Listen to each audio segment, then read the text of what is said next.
magandang umaga ho sa inyong lahat. Ako po si RP Lazaro. Magandang umaga po sa inyong lahat. Ito po ang palikerong tapat, babaerong banal, Kristiyanong Manyakis, na hindi umihindot, ang walang pahintulot, ang pantas na talipandas, ang komentaristang kupal ka Dennis Reyes. Yan. Bago ho tayo magsimula, I would like to dedicate this episode to a very, very good friend, shown in the picture here, si Roland Nagtalon, who passed away the other day. He's been my friend for 36 years. Condolences to the family. Para sa iyo to, wherever you are, thank you for 36 years of friendship. Just for you, dahil DDS ka, itong episode na ito, hindi ko mumurahin si Rodrigo. Kung madulas man ako, I'm sorry, pero para sa'yo, iiwasan ko. Yan! Makes sense, okay. Also, condolences to the family, to sa mga naiwan. And so, ang pag-uusapan ho natin ngayon, without offense to anybody, yung totoo lang, is that yung mga lies that they've been propagating from the start to finish. Ang dami kasing kasinungalingan na lumalabas na pinaparot o inuulit ng mga influencers nila. Yung mga, na obvious naman ang dahilan kung bakit ganun ang mga sinasabi. Like yung alam mo, napansin ko si Mark Lopez doesn't use the word West Philippine Sea. He uses the term South China Sea. South China Sea. Try doon nga sa bayan yung putang inang yun. Talagang talagang... Kaya nga sabi siya, makasalubong ko nito, hatawin ko ng walis tingting eh. Kasi siya yung taing winawalis eh. Yan ho, ang tawag ho natin at batas na ho yan, na tinatawag na natin yung area na yan as the West Philippine Sea. Batas na ho yan. Batas na yan. Parehos sila ni Marcoleta. Oo, nawala daw ganun. Na alam naman natin hindi totoo. Ewan ko, anong batas sa sinusundan nila? Oo nga. For somebody who wants to be a lawmaker, how can you not be aware na batas yan? So, kaya nga niya gusto maging lawmaker, siguro. Babaguhin. Para pagtanggulan China. Mahirap yan. Basta ako ang katwiran ko, it is a personal belief, no? Anything that comes from the mouths of those people are not true.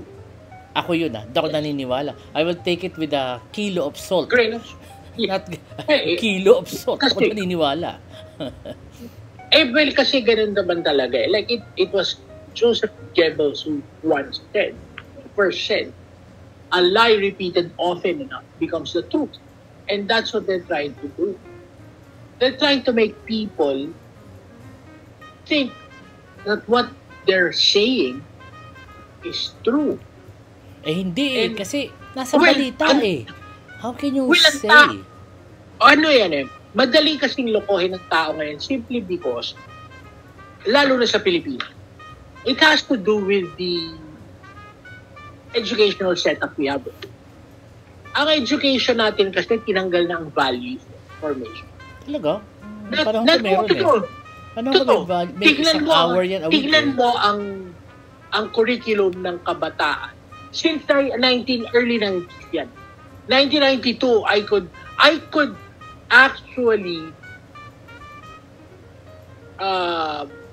track it almost to the year of when the education setup, the educational system, yung curriculum started to change. It started with Secretary Ricardo Gloria. That's in the 90s? Yes. Interesting. Hindi ko alam yun. Okay. Sige. Ang sinimulan yan when ang book review board, kasi dati ang book review board, bago gawing textbook, bago bayaga maging textbook ang isang libro, it has to undergo review and approval sa National Book Review Board. Okay. At mahirap pumasa doon. Kasi kailangan pumasa ka muna sa primary review dun sa year level mo at sa subject mo, Puta, ultimo credentials na nagsulat, titignan. Pag walang PhD, pagtaka na. Syempre. Ayoko magbasa ng libro na isinulat na hindi nakapag-aral ng gusto. Nang walang PhD, di ba? Walang PhD, Ngayon, MBA lang pwede na maging textbook eh. Okay. Dati, hindi.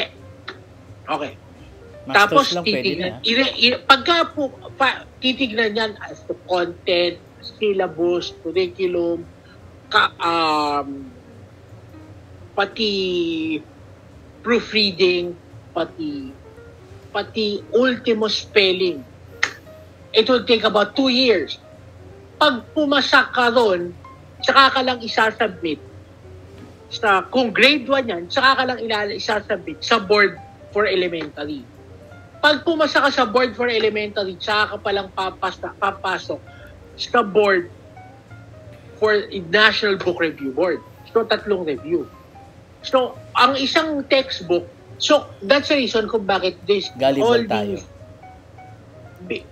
proliferation of fake news peddlers is fed by the proliferation of gullible.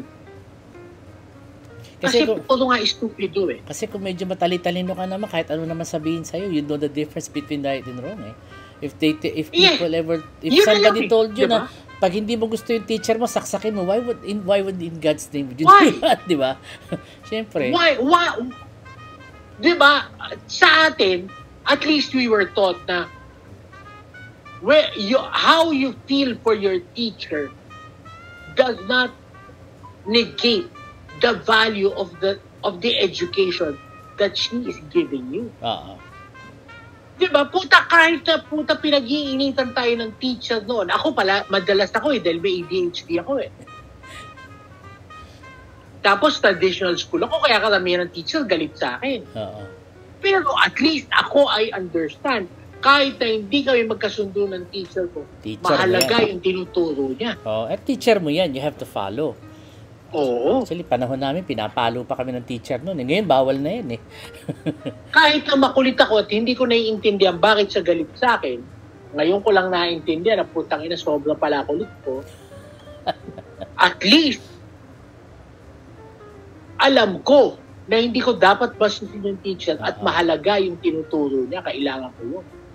Ngayon, yung ganong values, kaya nakukuha mo yun sa elementary. Sa kindergarten. And yung literacy when it comes to information, I would actually attribute that to literacy eh. Parang, bakit ka maniniwala sa social media kung may dyaryo naman? Yung nakumbinsi kayo ni Duterte na ang ABS-CBN at ang Rappler ay biased, dyaryo yan eh. These are legitimate news sources and they actually, how can you not believe? And you'd rather believe Maharlika talaga lang? Because people are gullible. Yun talaga yun. Yun ba yung... Ayun yung sinasabi nila, the only weapon against false information is right information. Pero, the land has to be fertile. The land has to be fertile for proper information. Totoo, so, ibig sabihin, kailangan ituro natin sa tao proper values. Na yun ang sinira ni Duterte. Well, it's been a process. It is just that Duterte just poured salt on the ground. He just sowed salt on the soil.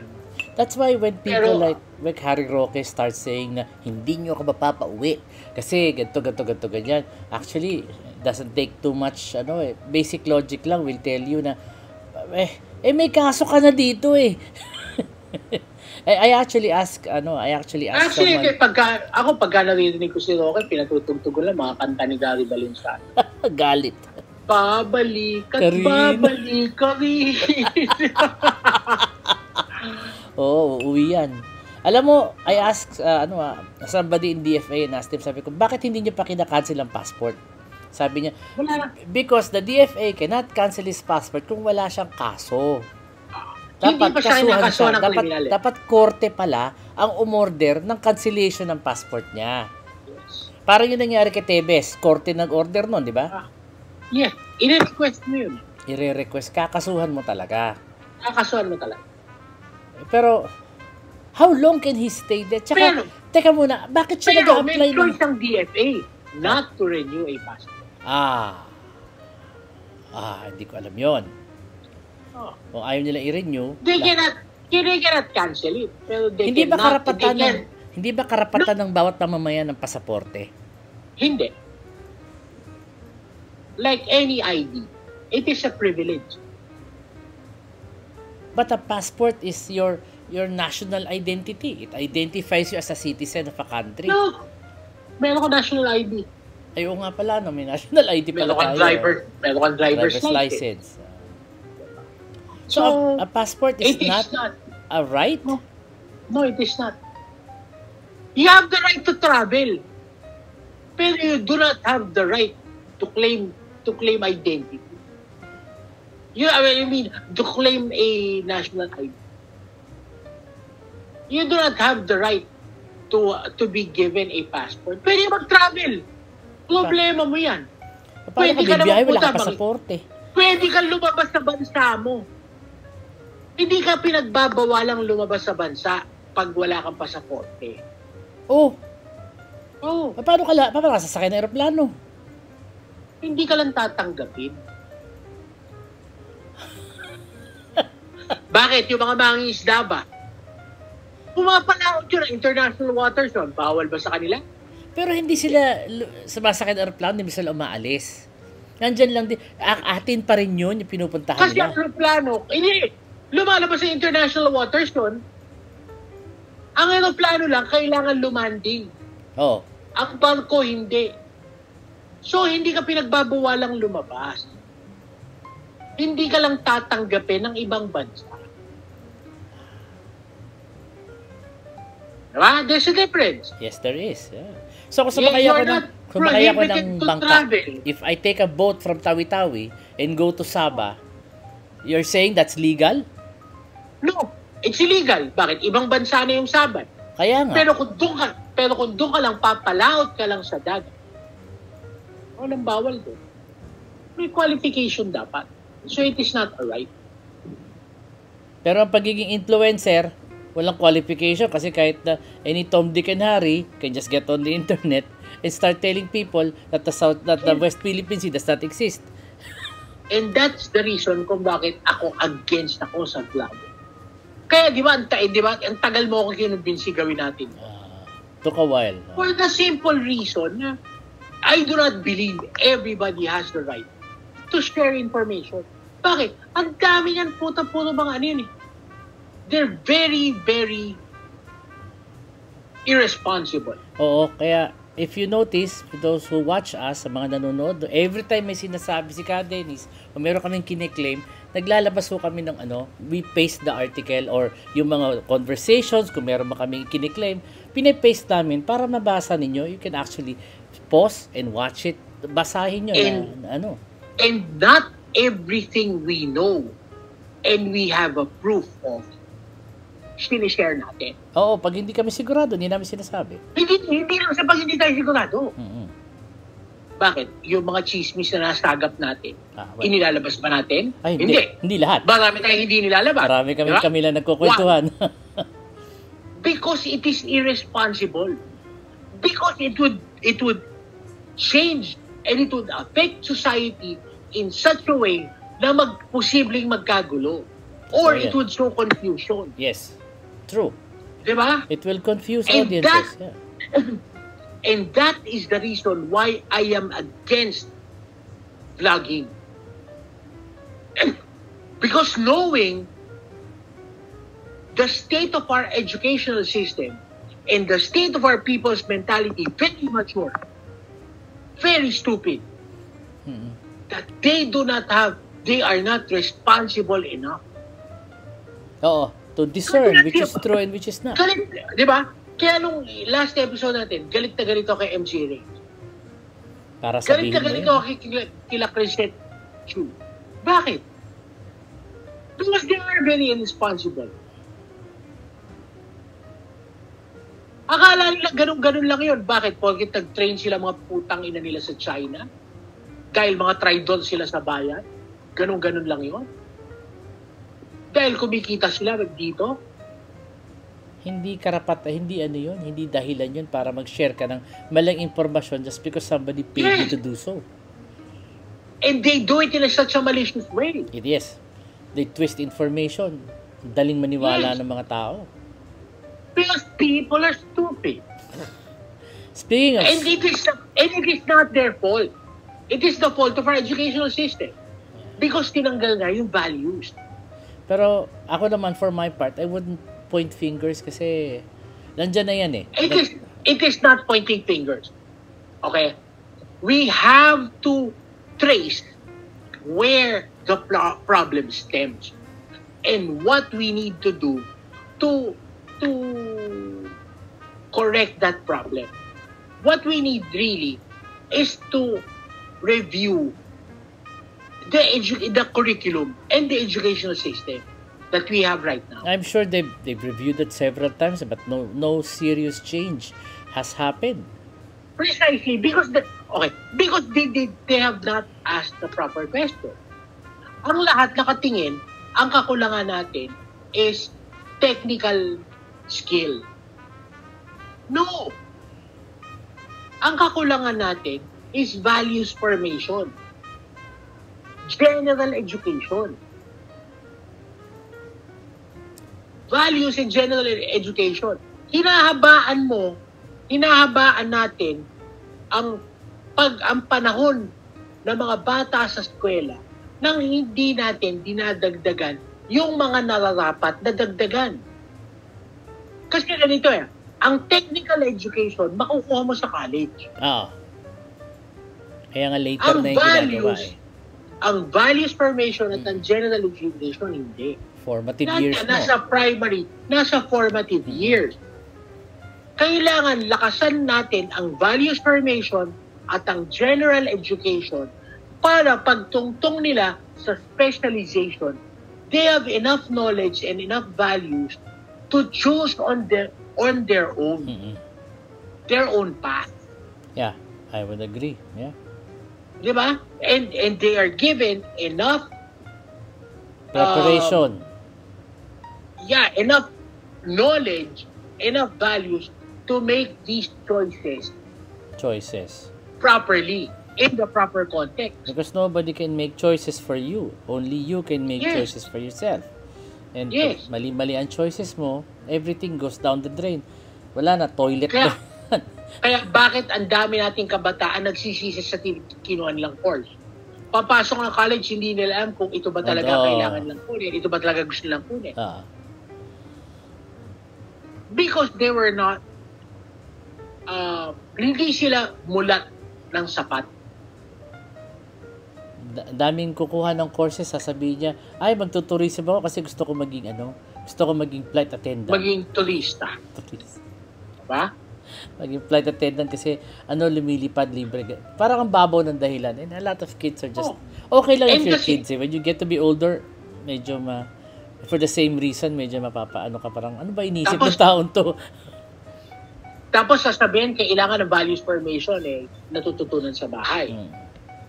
Pero, the amount of time a child spends in school, more than the time spent sa bahay. Totoo rin yan. That's almost impossible. Gabi na lang makikita hand in hand. Hand in hand. Both tama naman din. The parents and the school. Yeah, I agree. Should educate their children. Problem. Kung ang mga magulang mo, sira rin ang edukasyon, paano?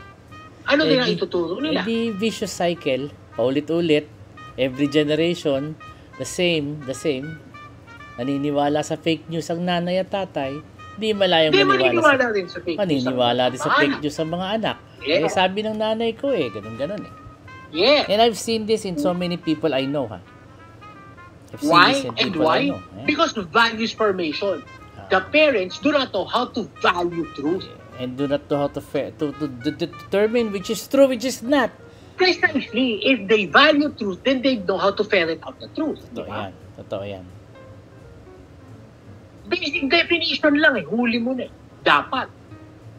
Pero again, di ba? Hindi nga marunong kung ano ang pagkakaiba ng primary, secondary, tertiary. Alam mo, ang nakakatawa niyan, kung sino yung walang alam sa ganyan, na naniniwala lang sa vlogger, kung makapagkwento, kala mo alam na alam niya Sila pa yung matapang, totoo yan. Ganito yan.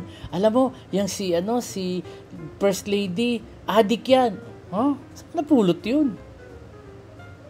Nakakulong yan sa LA. Stupido. Tangina mo, may diplomatic immunity yun. Napulot yun, Diyos ko dahil. So, it's that how stupid people are. See, they do not even have a grasp of basic facts that we take for granted. Diba? Totoo yan. These things we take for granted, these are basic facts that we found out since we were kids. Diba? Stock knowledge natin. Stock knowledge yan eh. Totoo yan. It's stock knowledge. Hindi ka paluloko dyan. Kasi dapat alam mo na dapat yan from the start. Sarili mo ng utak na nagbibigay ng dahilan. Teka, hindi totoo to kasi ganon.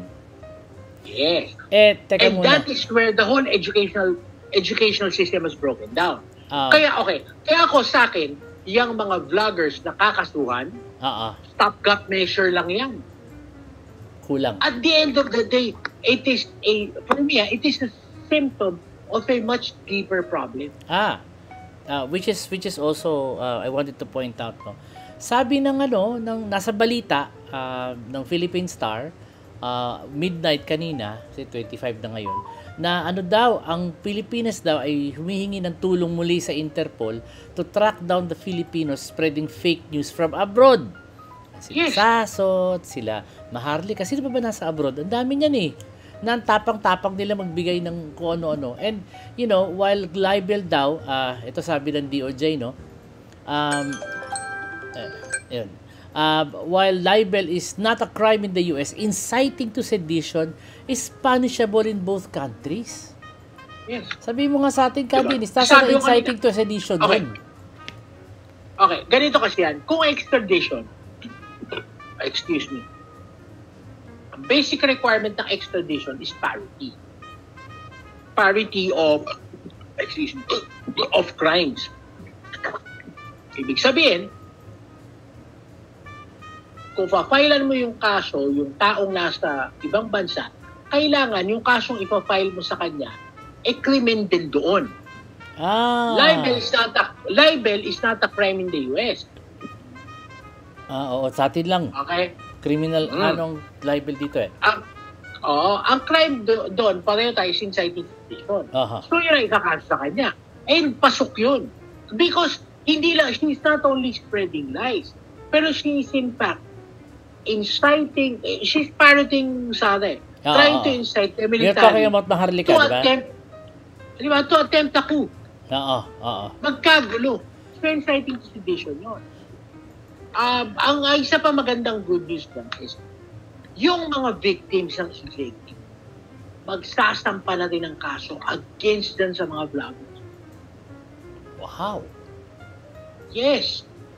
Yung sinasabi ko noon, one of the few first episodes natin, kailangan ang mga biktima mag-file ng civil case against these vloggers. Finally, ginagawa nila ngayon. For damages, sinusunod na nila yung ginawa ni Ato Marolio. Oo pala. Hit these vloggers where it hurts most. Pera. Damages. Bayad sila ngayon. Tatamaan dyan si MJ Kiambao Reyes. Solid yan. Pati ba sila Mark Lopez tatamaan dyan? Hindi naman sinabi yun. Hahanapin yan. Sila Clisette, malamang tamaan yan. Trixie Angeles, malamang tamaan yan. Damages eh. Lorraine Badoy, sapul na sapul. Teka muna, hindi si Badoy tsaka si Celis hindi nagpakita sa hearing nun eh. They did show up. Sapul yan. Ipapakontent yan. Pero patapos na naman ang pero kasi di ba nakasuhan na sila ni Ato Marolio? Hindi ba tapos na yun? Eto, kakasuhan uli yan ng mga Teka muna, di ba parang bawal yun kung nagtatalo na nga, magbayad ng danyos, bakit kakasuhan na pa ulit? Hindi. Iba-ibang kaso yun eh. Iba-ibang counts yun eh. Hindi ba tapos na sila? Bayad na? Iba-ibang incidents yun. For every published notice, for every published item, ganun yun. Isang count yun. Bawat isang biktima, ibang count yun. Wow. Kahit na isang biktima, kung 5 beses mo naman inupakan hindi 5 count yun. Ganun ba yun? Akala ko bayad na siya, tapos na yun. Hindi. Kung walang katapusan yan, sa dami ng mga biktima.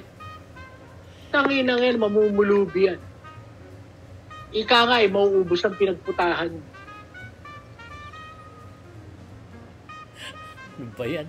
Ngayon, ang sabi ng DOJ, meron daw 44 newly trained NBI agents consisting of lawyers para daw pag-aralan yung mga ginawa nila kasi fake news nga naman causes panic. So it's the panic, actually yun yung di ko nga naintindihan yung press con kahapon ni Escudero kung ano yun, ano nga ba yun? Yung kay Escudero actually kinaklarify niya lang sila kung bakit hindi siya nakialam sa hearing ni Amy. Sagot niya tuturo sa akin ng lolo ko, huwag kang makikisali sa away ng magkakapatid. Oo. Actually, kahit kanino that's applicable. Kasasali sa away ng magkapatid. Tsaka hindi na binabanggit ni Bongbong si Amy. 11 na lang yung kinakampanya niya. Hindi. Kahapon, kagabi, kinampanya niya. Oo. Bakit yung huling 40, hindi niya na binabanggit? 11 lang yung picture dun sa dingding Kasi nag-pull out si Amy, binalik ni Bongbong, sabi niya, 12 ang kailangan niya iboto.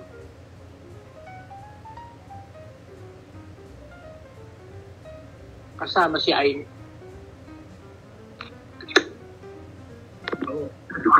Pero again, yung nawala ang sound. No. Sounds there. Ayan. Well, okay. Again, yung mga vloggers, upaka na lahat. And it's about time. Oo. And the long arm of the law will be assisted by the Interpol para, yan ba si Sasso, tatamaan ba yan? Dami niya sinabi. Posible. Sa Paul si Sasso. Kasi si Sasso, stupid na rin yan. Yung mga dating vloggers sila Nieto, yung mga dati, parang tahimik na sila simula nung pumasok. Tahimik sila. Tahimik, so baka wala naman. Kasi hindi sila kasama doon sa Hindi nga sila kasama. Totoo yan. Hindi sila kasama sa mga bayan Nieto, hindi naman nagputata ng China yun hindi ko alam kung nakadre trading yan. Parang hindi naman. At least Nieto had the stones not to join, I think. Ang inamin ni Trixie is social media training. Oo. Pero inamin niya, nag-train sila sa China. Sinabi, it's in the newspapers. Inamin niya yun. Yun yung cadre training. Oo, kaya lahat na sinasabi natin, totoo. Kaya ako sa akin, tangay na dapat na magbayad talaga doon. Si Coco Pimentel, si Alfonso Cruz, tsaka si Rodrigo, nagbabayad na. Dapat niya si Coco at saka si Alfonso. Yung isang nakangiti sa picture, patay na yun sa malangit na Chito, what's his name? That's the ambassador natin to China. At sino ang ambassador natin ngayon sa China? I don't know. Sino nga ba ang Philippine ambassador to China? I'm sure we have one. Pero parang hindi siya nababanggit. Pero kailangan maintindihan ng mga tao. Yan sila Alfonso Cruz. Jaime Flor Cruz. That's his name. Since 2023. Aba? In 2022, he was named ambassador to China. Hindi ko alam yun Jaime Flor Cruz. Okay. How come I've never heard of him before? Unknown. He's political appointee. Yeah, but he's, unusually quiet. Tiga malolos pala siya. He's 72. Paano ka mag-iingay? Nasa China ka. He studied Chinese history at Peking University in 1977. Okay. Interesting. I've never heard anything about him. Hindi ko siya nakikita sa balita. Yeah, puta. Kailangan tahimik ka kasi China, puta. Hindi pa sila yung nagfa-file ng mga note verbale? Di ba sila yon? Yeah, sila yun. Pero yung sabihin, very sensitive yung position na yun. The more quiet you are, the better. Well, he's been Because quiet. anything you say can escalate things. As ambassador, kailangan mo, ang trabaho mo talaga is de-escalate. To de-escalate. And the To Chinese... keep things cool. Diba? Pero the Chinese have, swarmed na naman yung boats natin. Ayan na naman sila. They've swarmed our boats. Ewan ko kung para may standoff yata sila. That was yesterday. Di ko alam ngayon kung ano balita. We will find out in babang-abangan natin. It's this kind of news na medyo masakit sa dibdib. Pero kailangan mo bantayan kasi di mo alam. Baka sinugod na Palawan. Di mo pa alam eh. Baka nagsumbong siya, Mark Lopez. Baka susunduin sila. Uwi na kayo. Uwi na kayo. Balik na kayo dito sa atin. Balik na kayo dito. Dito na lang kayo magkalat ng lagim. Oo. Anyways. Pero ang latest, ang tinitrace na nila ngayon kung sino naglalabas ng pera. Sino? Ang tinitrace na ng NBA ngayon yung funder. So, sinasabi nila, alam nila na it's a network. Systematic ang fake news. Oo naman. Pero alam tayong chismis kung kanino nanggagaling ang bayad? Hindi. Ngayon, natitrace na nila. Ayaw lang nilang sabihin kung sa kanino nanggagaling.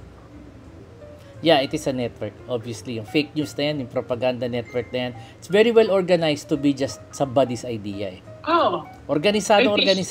Tsaka yung mga nasa abroad, yun ang inuulit eh. Pare-pareho iisa lang ang linya nila eh. Pare-pareho sila sinasabi. It is synchronized. Pero then again, kahit naman gaano ka-synchronize yan, gaano ka. Tapos yan. True. Ano na yan, checkmate na. Game over. Game over na.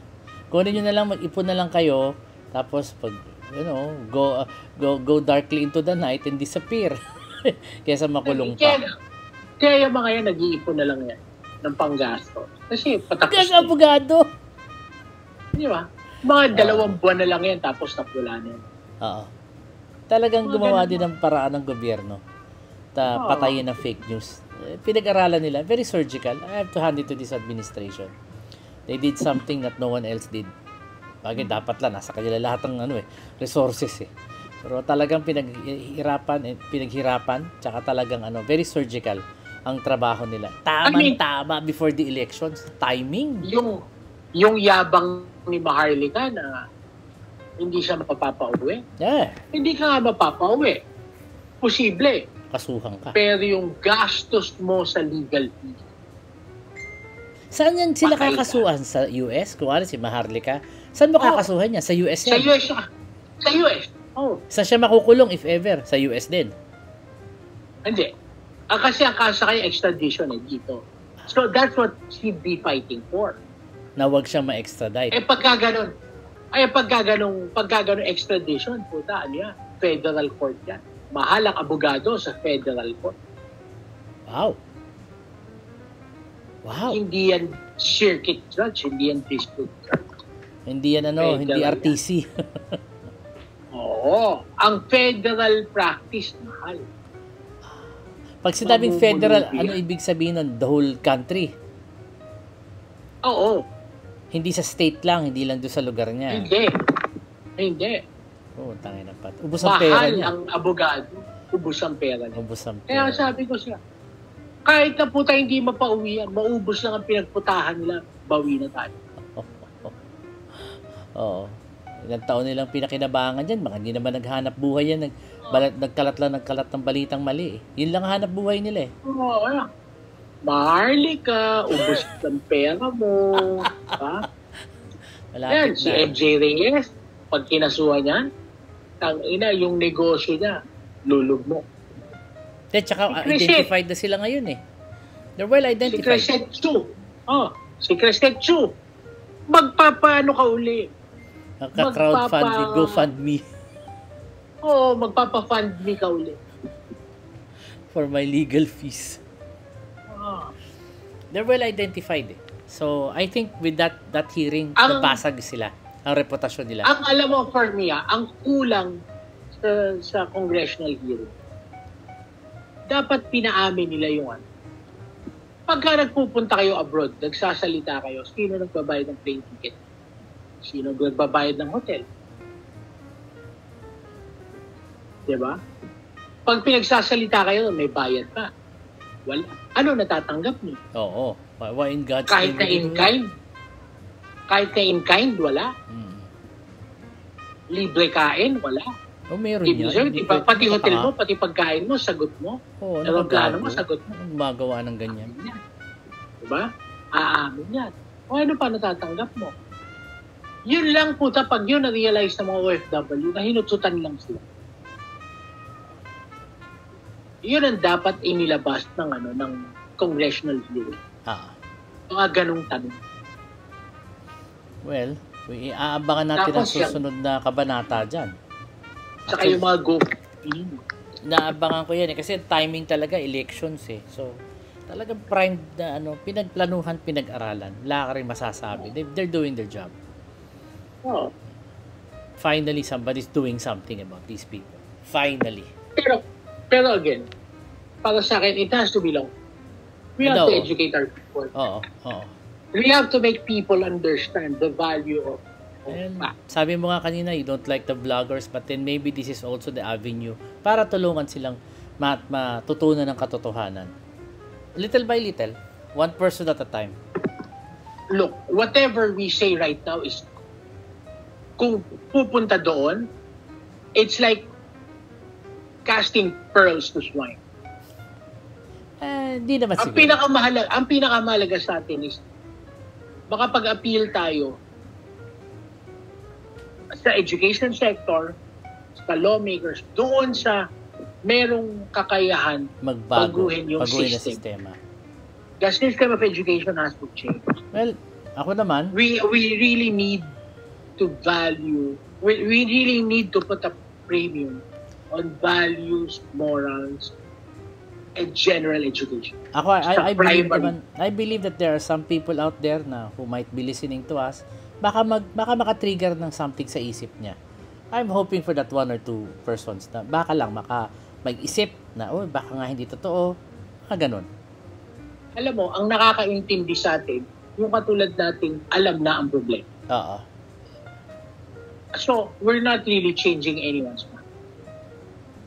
We're just reiterating what people understand. Those who understand knows what we're saying. Yeah. And then maybe there's one or two who will understand. From zero to something. I hope so. Sana. Meet us halfway. So. Sana maging curious siya to find more about it. Sana. Pero ako, I'm too jaded na to think na any of these stupid people could understand. Because they do not value. Malay mo. They do not even value definition of term.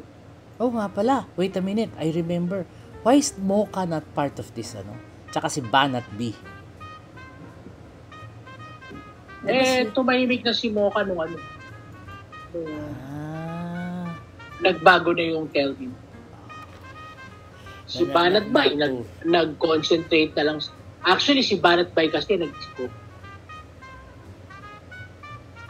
So, ang sinusuportahan ni Banat Bay, Maynila. Scope. 16 hours ago, sandali lang, I'm also showing it here.